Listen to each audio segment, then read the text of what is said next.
Abang bisa dijelasin lebih rinci mungkin kronologis kemarin waktu Loli dijemput dan alasannya, terus dijemputnya kenapa harus sama pihak-pihak gitu, dan kenapa mungkin harus di live-in juga mungkin. Kalau jadi bukan jadi ini. Nikita itu adalah orang yang bertanggung jawab secara hukum dan dia yang berhak atas anaknya. Dia datang untuk membawa anaknya pulang. Entah ada apa, anak itu tidak mau, sehingga kita memerlukan persuasif. Jadi supaya tidak terjadi masalah, karena di dalam proses hukum, mereka yang lagi dalam proses hukum, kita datangkan untuk melihat. Mereka tidak terlibat apa-apa. Jadi aparat penegak hukum, siapapun yang kita suruh hadir, itu adalah sebagai saksi. Yang melakukan, mengambil, membawa pulang, atau membawa ke satu tempat, itu adalah Nikita Mirzani. Teknis, dia serahkan kepada kakaknya yang laki-laki untuk masuk untuk berkomunikasi. Jadi tidak ada itu penjemputan, itu bohong semua. Saya kok yang berkomunikasi. Saya datang, ceritanya begini, saya datang di apartemen yang pertama kali saya cari security. Saya tanya ke security, masih ada di kamar sana. Oke, mana kepala pengelola? Oke, kepala pengelola nama ibu siapa lupa nih, ada namanya sama saya telepon ibu tidak lama datang. Bu, ini ada anak di bawah umur yang secara hukum ada di wilayah apartemen ibu. Ini ibunya, namanya Nikita Mirzani. Dia ingin membawa anaknya untuk pulang, untuk kembali. Nah, tapi supaya kami tidak melanggar hukum, kami mohon izin kalau sampai anak ini tidak mau dibawa. Kan gitu ceritanya. Nah, pertama yang ibu harus tahu, yang saya mau tanyakan, seseorang mati apartemen itu pasti ada dasar hukumnya. Kalau dia tidak beli, berarti dia adalah pemilik. Kalau tidak pemilik adalah penyewa. Kalau penyewa pasti ada dasarnya, artinya ada bukti. Pertanyaan saya, bagaimana seseorang anak di bawah umur bisa ada di sini? Sedangkan Nikita Mirzani tidak pernah menyewakan tempat itu untuk ditempati anaknya. Kagetlah ibu itu. Kalau itu anak di bawah umur. Oke, ini anak di bawah umur, ini buktinya akte kelahirannya, ini buktinya kartu keluarga bahwa dia anaknya Nikita Mirzani. Oh, itu anak masih 16 tahun. Oke, saya mau izin naik ke atas. Diizinkan.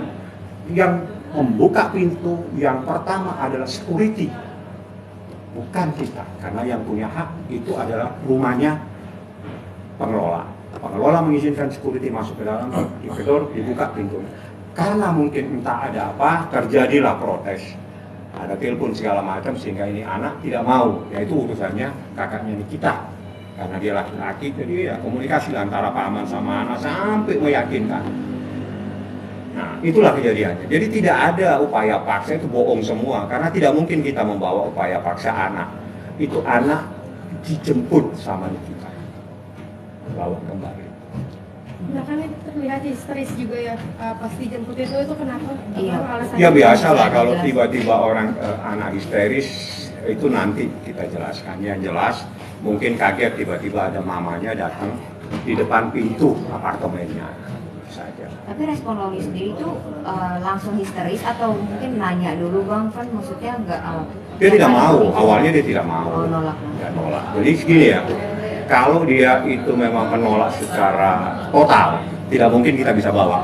Ya, ya memang kita perlu persuasif, cukup lama menjelaskan ke dia. Nggak ada apa-apa, nah, katanya si pamannya Loli, ya kakaknya Niki. Karena saya bilang yang boleh masuk adalah Nikita, pamannya Loli. Lain-lain silakan melihat, menyaksikan kalau tidak ada terjadi apa-apa. Dan semuanya itu jadi saksi, nggak terlibat apa-apa. Jadi ibu mengambil anaknya kok jadi masalah. Nah, kalau misalnya ada aparat, itu adalah bagian supaya kami juga tidak dipermasalahkan. Mereka menjadi saksi, kita tidak pernah mukul orang. Kita juga tidak pernah merusak, wong itu dibuka sendiri pintunya.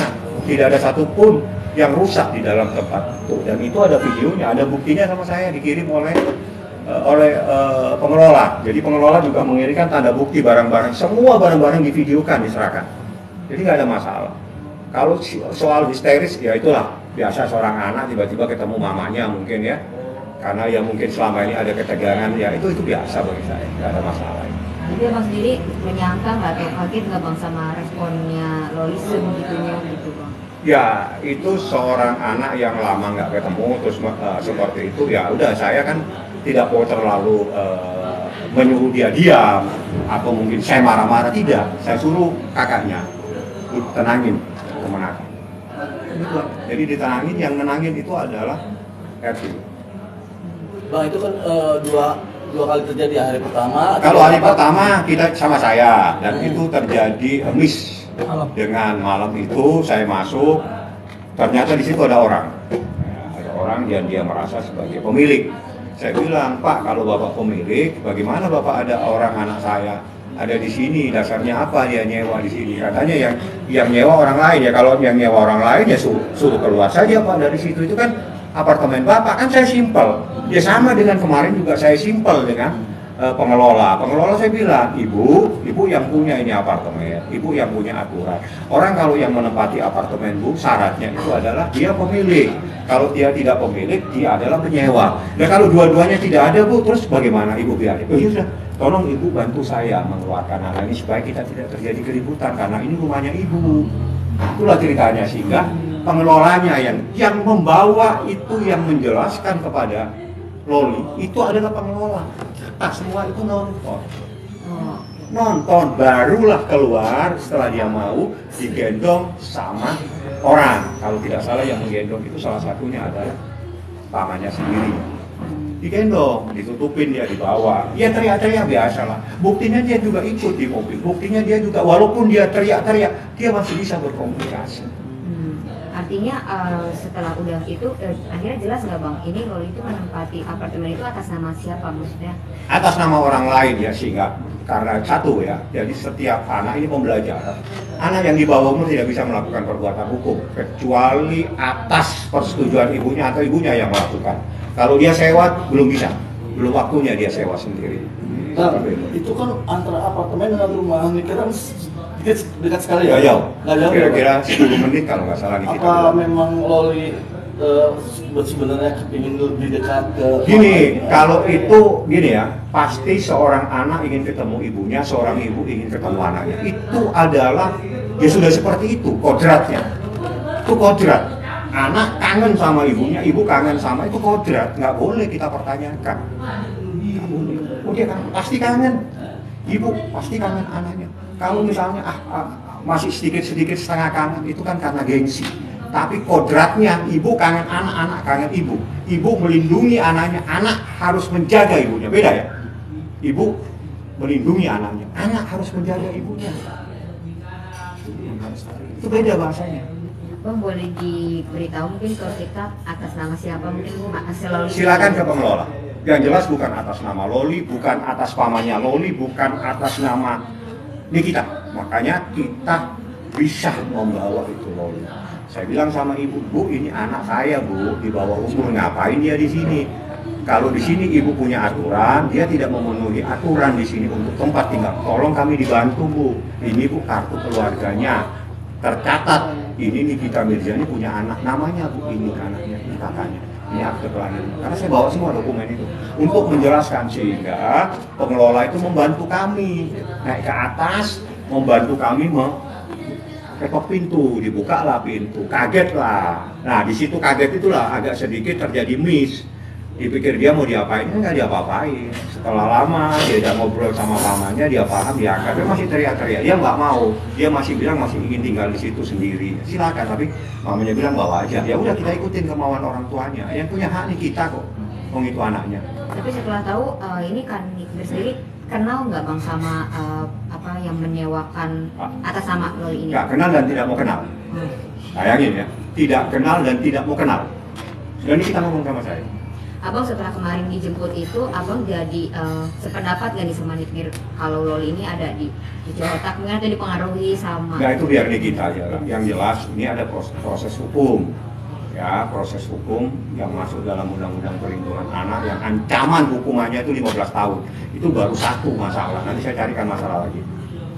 Bang, saat penjemputan itu kan kalau nggak salah Fadil Oxford nggak melihat Loli itu Ngapain? sama Fadil. Ngapain? Itu anak siapa? Nggak bener itu. Itu anaknya kita. Ngapain mempersoalkan ibu? mau ketemu anaknya terus ngajarinnya nggak benar-benar. Ya. Atau mungkin dia Fadil mungkin hanya mau video call aja gitu bang atau Nah, saya nggak tahu lah yang luar yang itu karena waktu itu karena supaya tidak rame, saya itu setelah saya bawa masuk, saya minta kakaknya Niki, si Erwin ada di dalam sama ibu pengelola biar kelihatan nggak terlalu ribut. Kita sebagian ada di luar pintu ngobrol. Udah itu silakan menjelaskannya bagaimana teknisnya, itu teknis lah. Bang, untuk kembali lagi bang, untuk pemeriksaan Loli kemarin, mungkin sedikit cerita lagi bang, seperti apa bang pemeriksaan Loli? Kalau pemeriksaan nggak boleh saya jelaskan, karena ini undang-undang perlindungan anak. Jangankan namanya pun tidak boleh saya sampaikan. Yang jelas dia adalah korban. Dari itu saja. Bagaimana proses-prosesnya saya nggak boleh sampaikan. Berapa lama bang? Lama kalau proses pemeriksaan ditanya-tanya. Tanya langsung lah. Kalau memang penyidik mau jelaskan, silakan. Yang jelas saya yang tahu undang-undang perlindungan anak. Jangankan memberitahu hasil pemeriksaan, menyebut namanya pun sebetulnya saya nggak boleh. Oh, tapi boleh di-share, boleh dikasih tahu nggak sekarang ini Loli sedang tinggal, misalnya apakah di rumah Nikmirnya atau di instansi gitu? Ya, dia di bawah penguasaan Nikita Mirzani. Soal